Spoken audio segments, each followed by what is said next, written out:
तो दोस्तों आज की इस वीडियो में हम colonialism and nationalism in India के यूनिट 1 का सेकंड चैप्टर कवर करेंगे। देखो दोस्तों, जो आपकी यूनिट 1 है इस सब्जेक्ट की, उस वो दो चैप्टर्स में बटी हुई है। ठीक है, यूनिट का नाम आप यहाँ पर देख सकते हैं। जो यूनिट 1 का जो फर्स्ट चैप्टर है उसमें हमें साम्राज्यवाद उपनिवेशवाद की व्याख्या को, इनको अच्छे से डिटेल में हमें कवर करना था और हमने यूनिट 1 के चैप्टर 1 में इसको पढ़ भी लिया है। और आज जो चैप्टर 2 है, इस चैप्टर में हमें राष्ट्रवाद के अध्ययन के लिए जो दृष्टिकोण है, जैसे कि औपनिवेशिक, राष्ट्रवादी, मार्क्सवादी, निम्न वर्गीय, इनको समझना है। अब ये क्या है, तो काफी अगर आप पूरी वीडियो देख लेंगे तो सारी बातें आपको क्लियर हो जाएंगी। देखो, राष्ट्रवाद को समझने के लिए कुछ अप्रोचेस बनी हुई हैं, कुछ पद्धतियां हैं, कुछ तरीके हैं। जैसे कि एक औपनिवेशिक है, एक राष्ट्रवादी दृष्टिकोण है, एक मार्क्सवादी दृष्टिकोण है और एक निम्न वर्गीय दृष्टिकोण है, जो हमें राष्ट्रवाद के बारे में, भारत के कॉन्टेक्स्ट में राष्ट्रवाद के बारे में जानकारी देता है। तो हमें सारी बातों को कवर करना है आज के इस वीडियो में। प्लीज अगर आप वीडियो को एंड तक देखेंगे तो सारी चीजें आपको काफी अच्छे से समझ में आ जाएंगी। देखिए दोस्तों, यहाँ पर जो चीजें हैं, नोट्स वगैरह हैं, वो थोड़े हार्ड हो सकते हैं, लेकिन अगर आप वीडियो को पूरा देखेंगे तो काफी अच्छे तरीके से आपको सारी बातें समझ में आ जाएंगी। प्लीज वीडियो को एंड तक देखना ताकि सारी चीजें आप समझ सकें। तो चलिए टॉपिक को शुरू करते हैं। तो सबसे पहले हमें यहाँ पर काफी डिटेल में राष्ट्रवाद को समझना है कि आखिर राष्ट्रवाद का मतलब क्या होता है। राष्ट्रवाद को समझने से पहले हमें राष्ट्र को समझना आवश्यक है हमारे लिए। राष्ट्र उस राज्य को कहते हैं जिसके निवासियों में राष्ट्रीयता की भावना विद्यमान हो और परस्पर एक होने की अनुभूति हो।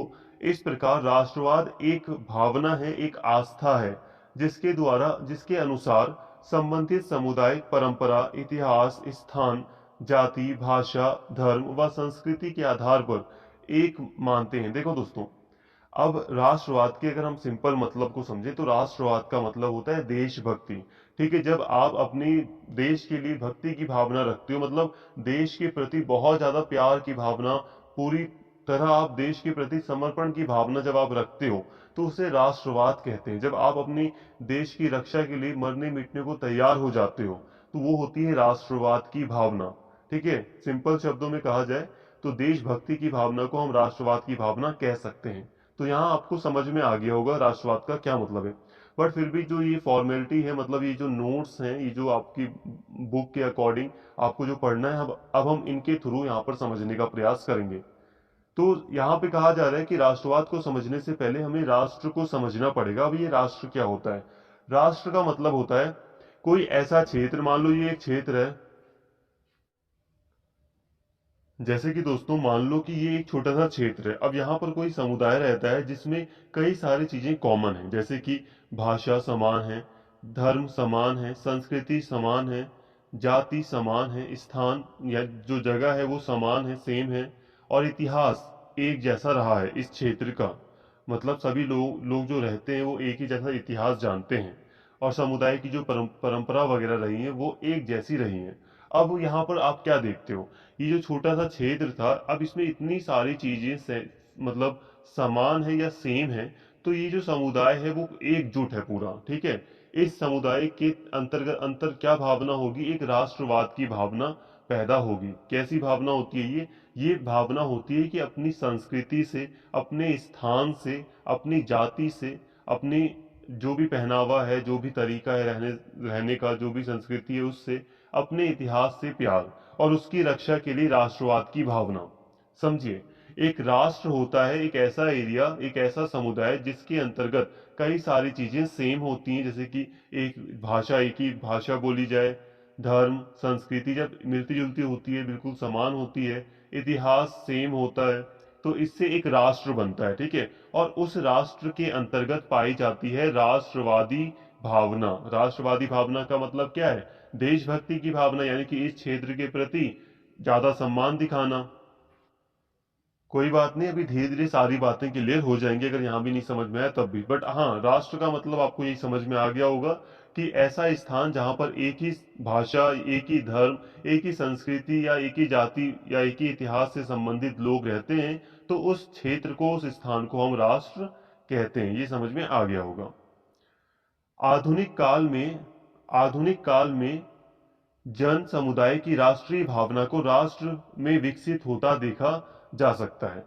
पश्चिमी देशों में किसी एक वर्ग, समूह, जाति या धर्म के लोग ही रहते हैं, इसलिए उन्हें राष्ट्र कहा जाता है। इस नजरिए से देखा जाए तो राष्ट्र राजनीतिक नहीं बल्कि एक कृत्रिम कल्पना है। राष्ट्र व्यक्तियों के जन्म स्थान से भी जुड़ा है। एक ही प्रजाति के लोग जहां एक जगह रहते हैं, एक समान भाषा बोलते हैं और एक इतिहास से बंधे होते हैं, वह एक राष्ट्र में रहते हैं।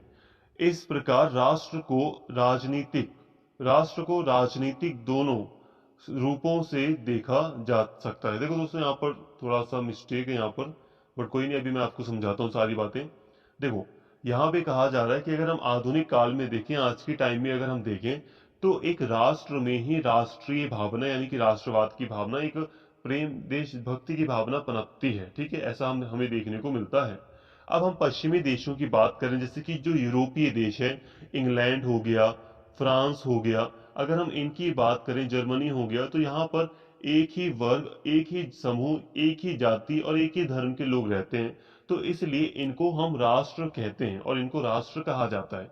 जैसे कि इंग्लैंड की बात करें, तो इंग्लैंड क्या है? इंग्लैंड एक राष्ट्र है। ठीक है, क्यों? क्योंकि उसकी भाषा देख लो, इंग्लैंड में रहने वाले सभी लोग इंग्लिश बोलते हैं। इंग्लैंड में रहने वाले सभी लोगों का धर्म क्या है? क्रिश्चियनिटी है। ठीक है, सभी का मतलब है जो बहुसंख्या के जो मेनली धर्म है वो क्या है? वो क्रिश्चियनिटी है। हालांकि जो दूसरे धर्म के लोग हैं वो तो धीरे धीरे वहां पे प्रवासी हैं, माइग्रेशन के थ्रू वहां पर बसे हुए हैं। ठीक है, तो मेनली यहाँ पर संस्कृति जो है, वेस्टर्न जो संस्कृति है वो पूरी तरह सेम है।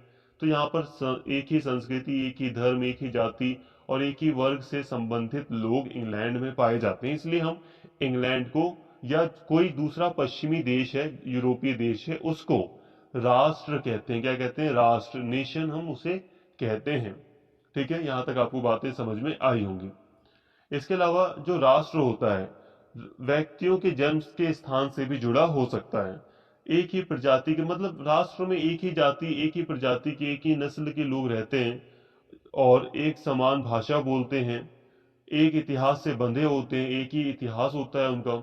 जैसे कि हम इतिहास देखें, तो जो इंग्लैंड के पीपल्स होंगे, लोग होंगे, क्या उनका अलग अलग अपना इतिहास है? उनके ऊपर एक ही राजा ने शासन किया है, अलग अलग मतलब ये कि मान लो एक ये राजा है, तो इस राजा ने पूरे इंग्लैंड पर ही शासन किया है। तो अलग अलग राजाओं ने तो नहीं किया ना एक टाइम में शासन, तो इतिहास भी सेम होगा। तो इंग्लैंड हो गया, फ्रांस हो गया, जितने भी यूरोपीय कंट्री मेनली हम उन्हें राष्ट्र कहते हैं। अभी हम भारत के कॉन्टेक्स्ट में भी बात करेंगे, बस बट अभी हम वर्ड टू वर्ड मीनिंग समझ रहे हैं कि आखिर राष्ट्रवाद क्या होता है। राष्ट्रवाद को समझने से पहले हमने अभी तक राष्ट्र के मतलब को समझा है। देखो दोस्तों, एक चीज यहाँ पर कहूंगा कि राष्ट्र और राज्य का क्या अंतर होता है, इसमें इसका क्या मतलब होता है। इस पे ऑलरेडी मैंने एक वीडियो बनाई है और प्लेलिस्ट में मैंने वो वीडियो डाल भी दी है। अगर एक बार आप उस वीडियो को देख लेंगे ना, राष्ट्र से संबंधित एक वीडियो मैंने बनाई थी, अगर आप उस वीडियो को देख लेंगे तो काफी बेटर तरीके से आपको यहाँ पे सारी बातें क्लियर हो पाएंगी।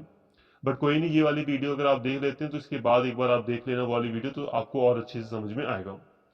आधुनिक अर्थ में यह अपनी जानी पहचानी भूमि तथा लोगों की अभिव्यक्ति माना जाता है, जिसे जिन्हें देशभक्ति का सार माना जाता है। तो आगे वही वही बात पर आ गया ना, कि अगर हम अर्थ की बात करें, आधुनिक अर्थ की बात करें, जमीनी स्तर पर अगर हम देखें, तो अपनी जमीन से जो पहचान होता है, जो लगाव होता है, जैसे कि भले ही हम इंडियंस हैं, अगर हम दूसरे देश में चले जाएं तो हमारी जो इंडिया के प्रति या भारत के प्रति जो देशभक्ति है वो खत्म तो नहीं हो जाएगी। जो इज्जत है, जो लगाव है, वो खत्म तो नहीं हो जाएगा ना। तो वही है राष्ट्रवाद। राष्ट्रवाद का अर्थ यही है कि देशभक्ति का सार है, देशभक्ति की भावना है, अपनी पहचान है। राष्ट्रवाद की अभिव्यक्ति इस एक समुदाय विशेष में इकट्ठे रहने की भावना के माध्यम से होती है।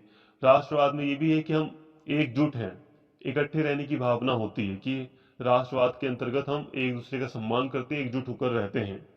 राष्ट्रवाद एक भावना है। अब देखो, डायरेक्टली राष्ट्रवाद को समझो, राष्ट्रवाद क्या है? एक भावना है जिसका संबंध अपने देश, अपनी साझी एक जैसी जो भाषा है उससे, आदर्शों, मूल्यों, परंपराओं से होता है इसका संबंध, जिसमें इस समुदाय के विशिष्ट चिन्ह जैसे कि झंडा हो गया, राष्ट्रीय गान हो गए, आदि भी निहित होते हैं, जो इसे अन्य समुदायों से अलग करते हैं। यह जुड़ाव एक पहचान अथवा अस्मिता का, यानी पहचान ही होता है। अस्मिता मतलब आइडेंटिटी होता है, इंग्लिश में पहचान ही होता है इसका मतलब भी।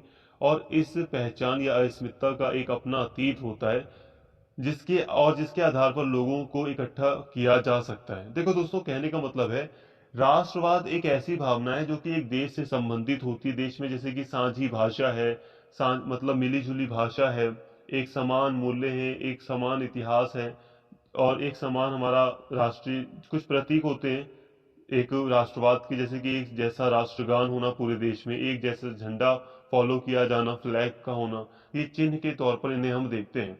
तो राष्ट्रवाद मेनली आप ये समझिए भक्ति की भावना है, जो कि एक देश में तभी एक देश में पाई जाती, जहां देखो दोस्तों, यहाँ पर आप याद रखना, राष्ट्रवाद में स्पेशली हम साझी भाषा की बात करते हैं। एक जैसी भाषा होती है, एक जैसे मूल्य होते हैं, एक जैसा इतिहास होता है राष्ट्रवाद की भावना में। ये सारी चीजें क्या करती हैं, लोगों को इकट्ठा करती हैं। जैसे कि अगर हम भारत के कॉन्टेक्स्ट में बात करें ना दोस्तों, अब थोड़ा सा डिटेल में कवर कर लेते हैं, टॉपिक टॉपिक थोड़ा बड़ा है। भारत को कई बार कहते हैं कि एक राष्ट्र नहीं, जो कि सही भी है, क्योंकि भारत में ना कई अलग अलग संस्कृति के लोग हैं। अगर हम तमिलनाडु में जाएं, दक्षिण भारत में देखें तो अलग संस्कृति है, अलग भाषा है, उत्तर भारत में आए तो अलग भाषा है। तो इसलिए कहा जाता है कि भारत में एक से ज्यादा राष्ट्र पाए जाते हैं। ठीक है, राष्ट्र मतलब एक से ज्यादा संस्कृतियां वगैरह, धर्म वगैरह के लोग हैं भारत में। लेकिन फिर भी आप भारत में राष्ट्रवाद देख सकते हो। कैसे? भारत में राष्ट्रवाद के कुछ प्रतीक हैं, जैसे कि भारत में भले ही संस्कृतियों में अंतर हो, भाषा में अंतर हो, लेकिन फिर भी हमारा जो इतिहास रहा है वो एक जैसा रहा है। जो उत्तर भारत है और जो दक्षिण भारत है, उनका जो इतिहास है वो एक जैसा है। कैसे? हम उत्तर पर भी और दक्षिण दोनों पर ही अंग्रेजों ने राज किया है, तो इतिहास सेम हुआ ना दक्षिण भारत का भी और हमारा। तो उत्तर पर भी अंग्रेजों ने राज किया है, दक्षिण पर भी अंग्रेजों ने राज किया है। उत्तर भारत ने भी जो आंदोलन वगैरह हुए थे, राष्ट्रीय आंदोलन वगैरह, उसमें भी देश की आजादी के लिए काफी जोरदार तरीके से मतलब पार्टिसिपेट किया था राष्ट्रीय आंदोलन में, उत्तर भारत के लोगों ने भी, और दक्षिण भारत के लोगों ने भी पार्टिसिपेट किया था देश की आजादी में। तो इतिहास हमारा सेम रहा है, हम लोगों को एक ही इंसान ने, सॉरी, एक ही देश ने गुलाम बनाया है।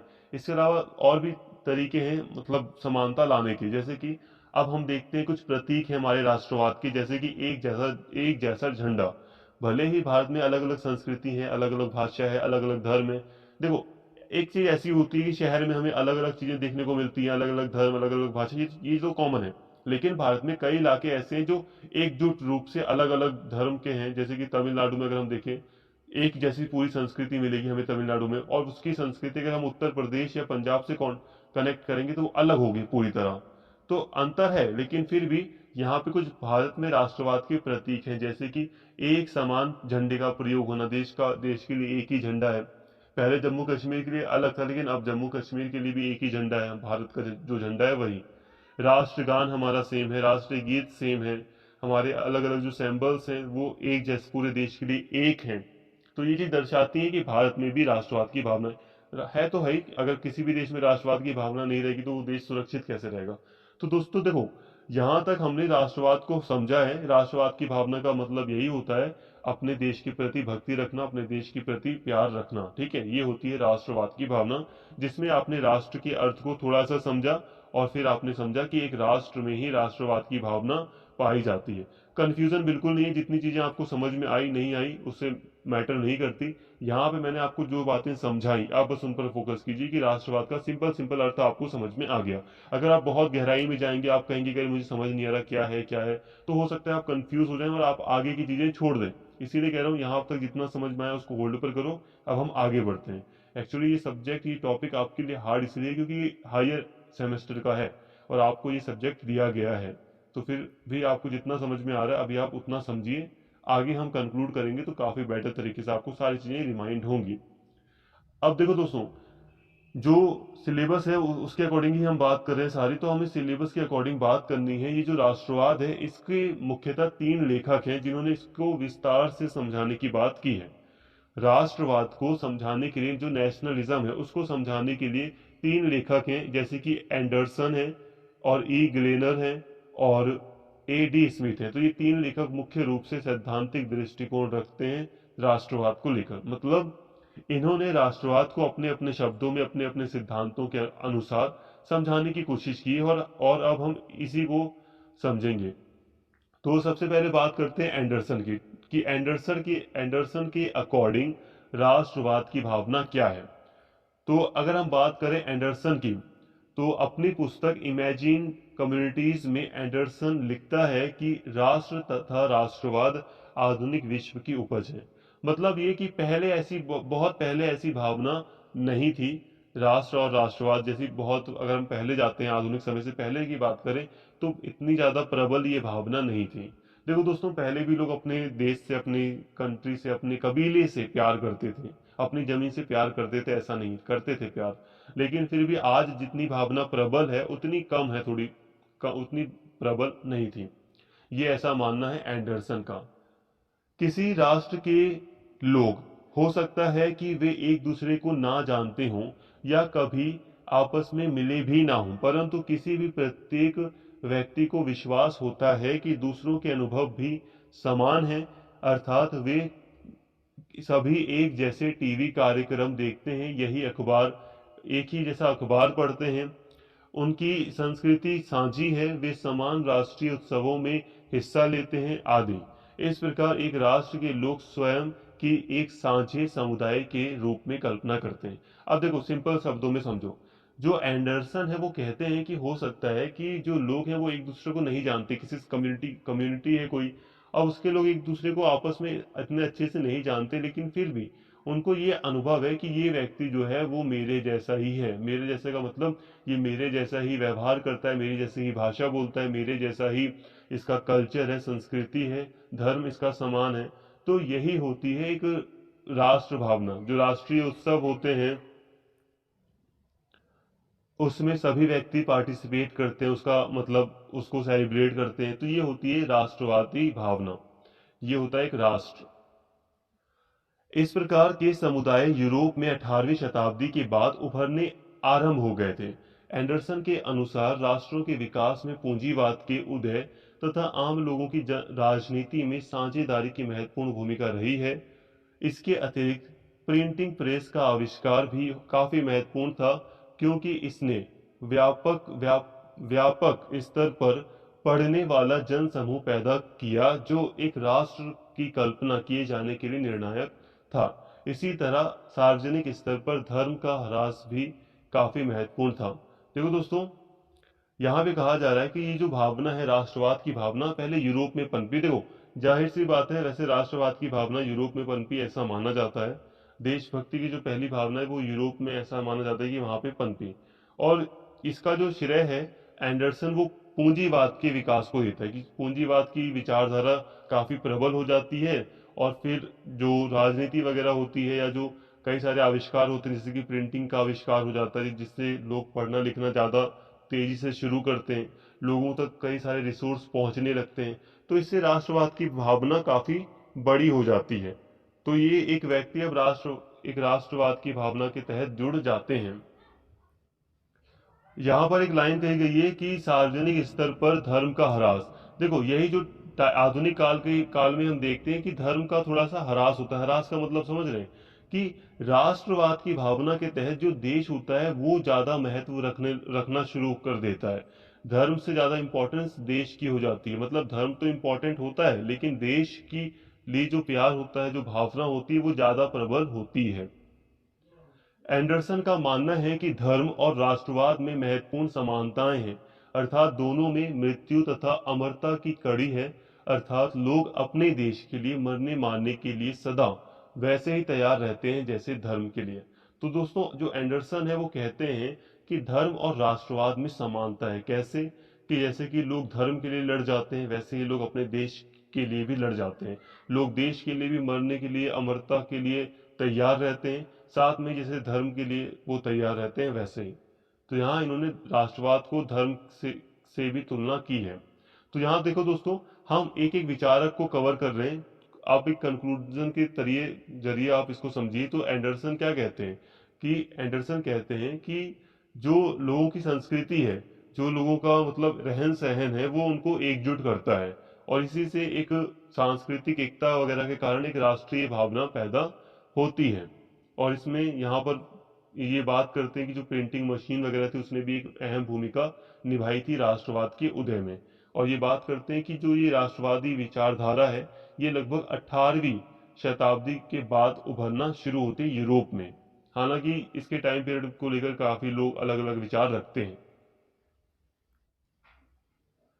दोस्तों अब हम बात करते हैं अर्नेस्ट ग्लैनर की। गैलनर राष्ट्रवाद को आधुनिकता और आर्थिक विकास की उपज मानता है।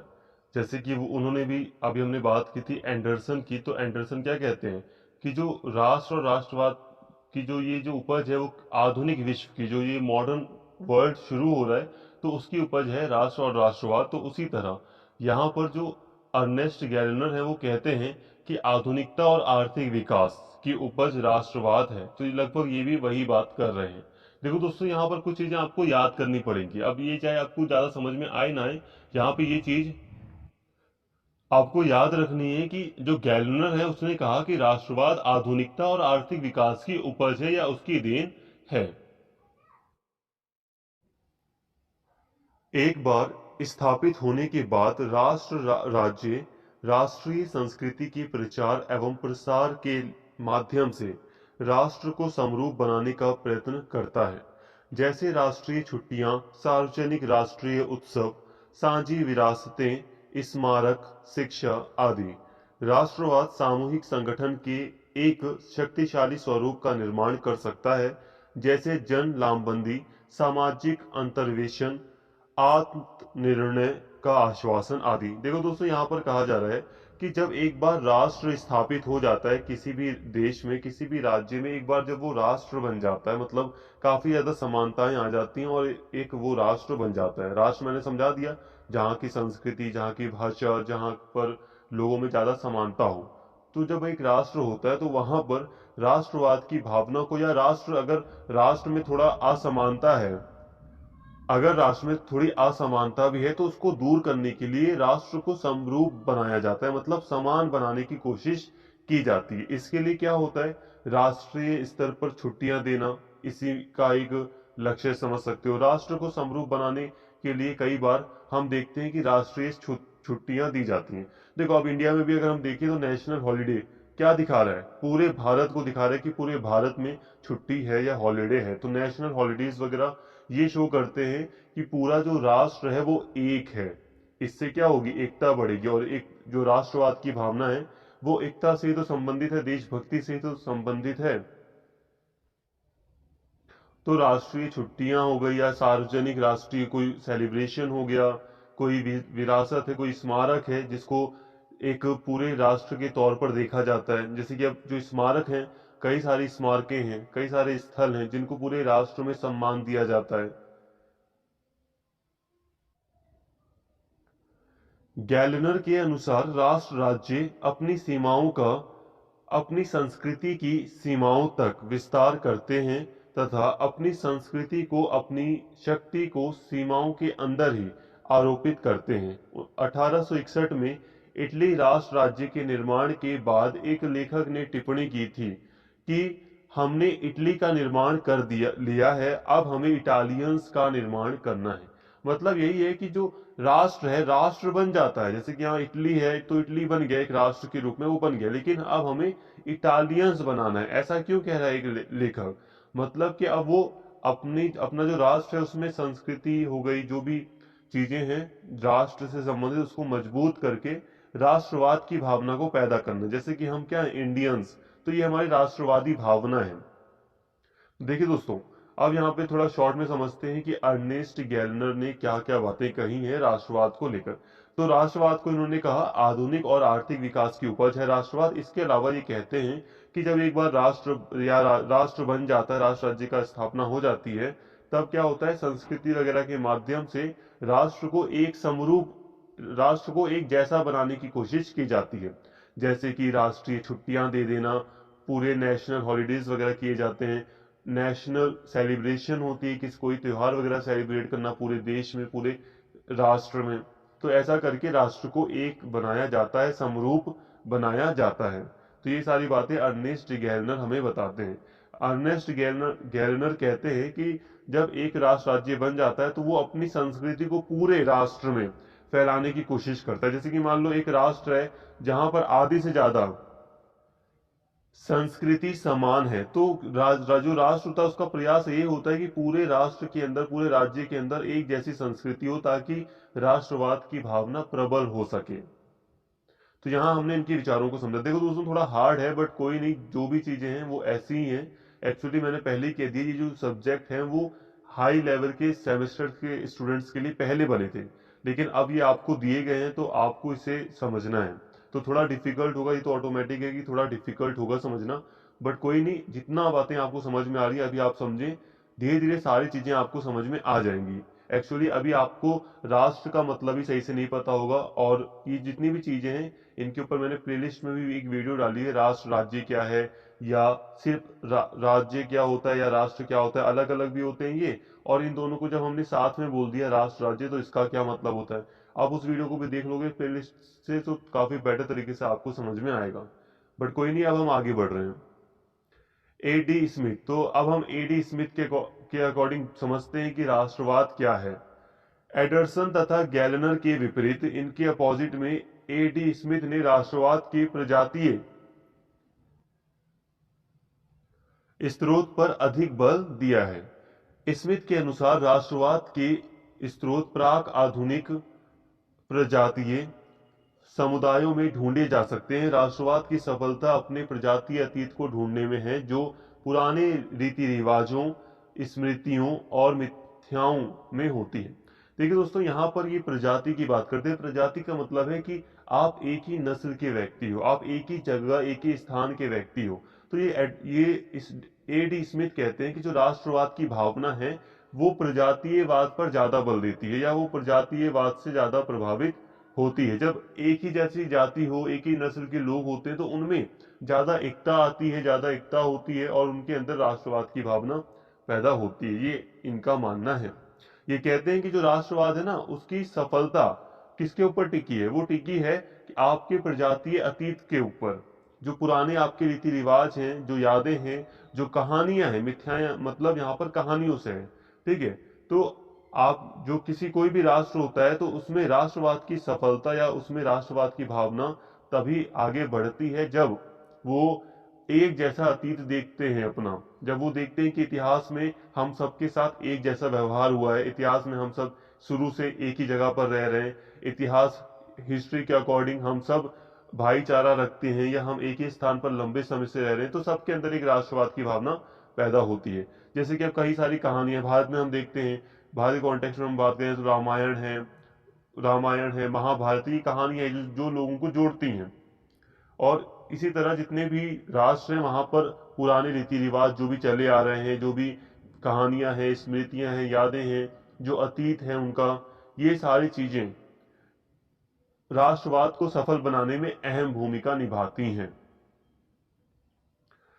स्मिथ के अनुसार एक प्रजातीय समुदाय में ये सारी विशिष्टताएं या विशेषताएं होती हैं, जैसे साझे, साझे का मतलब होता है मिला जुला, साझे सामूहिक नाम, साझे भाग्य, साझा इतिहास, साझी संस्कृति, विशेषता भाषा, जो जो एक समुदाय को दूसरे से अलग करती है। यह किसी विशिष्ट भूमि के साथ साझा लगाव तथा एक ऐसी एकात्मकता की भावना होती है जो वर्गों तथा अन्य विभाजनों से ऊपर होती है। आधुनिक राष्ट्र राज्य इस दृष्टिकोण से भिन्न है कि यह नागरिकता के अधिकार, यह नागरिकता अधिकार देता है। इसकी एक एकताबद्ध अर्थव्यवस्था है, निश्चित भूमि है तथा एकल जन संस्कृति है, और अतः आज का राष्ट्र पुराने प्रजातीय समुदायों का परिष्कृत रूप है। दोस्तों, जो ये एडी स्मिथ हैं वो कहते हैं ये जो प्रजातीय समुदाय, मतलब जो ये एक समुदाय है, किसी भी राष्ट्र में जो समुदाय रहता है उसमें ये सारी विशेषताएं, वो क्या विशेषताएं, तो उनका साझा एक जैसा इतिहास होता है, एक जैसा भाग्य होता है, एक जैसी संस्कृति है, एक जैसा उनका मतलब मिलते जुलते उनके नाम हैं। कुल मिलाकर कहा जाए तो राष्ट्रवाद की भावना वहां पैदा होती है जहां पर लोगों में ज्यादा समानता हो, ठीक है, लोगों में मतलब प्रजातीय रूप से ज्यादा समानता हो, नस्ल के आधार पर समानता हो। अब जैसे कि मान लो कोई अफ्रीकी मूल का कोई व्यक्ति है और कोई यूरोपीय मूल का व्यक्ति है, तो अफ्रीकी मूल के व्यक्ति और यूरोपीय मूल के व्यक्ति में क्या एक जैसी राष्ट्रवाद की भावना पैदा हो सकती है? नहीं। अगर ये दोनों एक साथ रहते हैं तो ऐसा बहुत कम पॉसिबल है कि दोनों की जो भावना है वो मिले, वो एक साथ हो। ठीक है, ऐसा बहुत ही कम है। हालांकि अगर ये दोनों व्यक्ति लगातार कई सौ सालों से अगर एक साथ रहेंगे तो फिर इनके भी विचार मिलेंगे, ये भी इन दोनों में भी एक जैसा राष्ट्रवाद पैदा हो जाएगा, क्योंकि फिर ये भी कहेंगे कि हमारा अतीत एक जैसा रहा है। तो इतिहास अगर साझा हो, साझी संस्कृति वगैरह हो, तो क्या होता है, राष्ट्रवाद की जो विचारधारा है वो ज्यादा प्रबल होती है, ज्यादा सक्सेस होती है किसी भी कंट्री में। ठीक है, एकल जन संस्कृति। और अगर आज की बात करें एडी स्मिथ के अनुसार, तो आज जो भी राज्य हैं वो एक जैसी नागरिकता देता है, अपने अधिकार, अपने नागरिकों को, अपने लोगों को एक जैसी नागरिकता देता है, जिससे एकता स्थापित होती है, राष्ट्र राज्य में राष्ट्रवाद की जो भूमिका है वो बढ़ती है। तो दोस्तों, यहाँ अभी तक हमने राष्ट्रवाद को समझ लिया कि राष्ट्रवाद क्या होता है। यहाँ पे जितनी भी बातें आपको समझ में आई हैं आप उनको नोट डाउन कर सकते हैं, जो भी बातें आपको समझ में आ रही है आप खुद नोट्स बना सकते हैं, स्क्रीनशॉट ले सकते हैं। देखिए, इसके बाद हमें आपके सिलेबस के अकॉर्डिंग बात करें तो सिद्धांत को समझना था। तीन विचारक रहे प्रमुख जो आपके सिलेबस में दिए गए थे, एंडरसन, गैलनर और स्मिथ। तो इन तीनों को हमने समझ लिया, इन तीनों ने क्या क्या बातें राष्ट्रवाद के ऊपर कही है। हो सकता है समझने में थोड़ा दिक्कत आए आप लोगों को, बट प्लीज यही कहूंगा कि समझने की कोशिश करोगे तो धीरे धीरे समझ में आ जाएगा। ये अभी नए कोई भी नई चीज आसानी से समझ नहीं आती है। तो दोस्तों, उम्मीद करता हूँ सारी चीजें आपको समझ में आई होंगी, और नेक्स्ट वीडियो काफी ज्यादा इंपॉर्टेंट होने वाली है। राष्ट्रवाद से संबंधित जो नेक्स्ट वीडियो है वो काफी ज्यादा इंपॉर्टेंट है, ऐसा इसलिए क्योंकि इससे डायरेक्टली क्वेश्चन भी कई बार आए हैं। अब नेक्स्ट वीडियो में हम कवर करेंगे कि भारत में राष्ट्रवाद के अध्ययन के लिए जो अलग अलग दृष्टिकोण है, इसको हम नेक्स्ट वीडियो में कवर करेंगे। इस वीडियो में कवर इसलिए नहीं करेंगे क्योंकि कंफ्यूजन क्रिएट हो सकती है आप लोगों के बीच, इसलिए अब हम राष्ट्रवाद के अलग अलग अप्रोचेस को नेक्स्ट वीडियो में काफी डिटेल में कवर करेंगे। तो फ्रेंड्स, उम्मीद करता हूँ वीडियो आपको पसंद आई होगी। अगर आपको वीडियो अच्छी लगी हो तो प्लीज कमेंट करके जरूर बताएं, और वीडियो अगर अगर आपने इस चैनल को सब्सक्राइब नहीं किया है तो प्लीज चैनल को सब्सक्राइब कर लें, और इस वीडियो को ज़्यादा से ज़्यादा शेयर करें और लाइक करें। Thank you.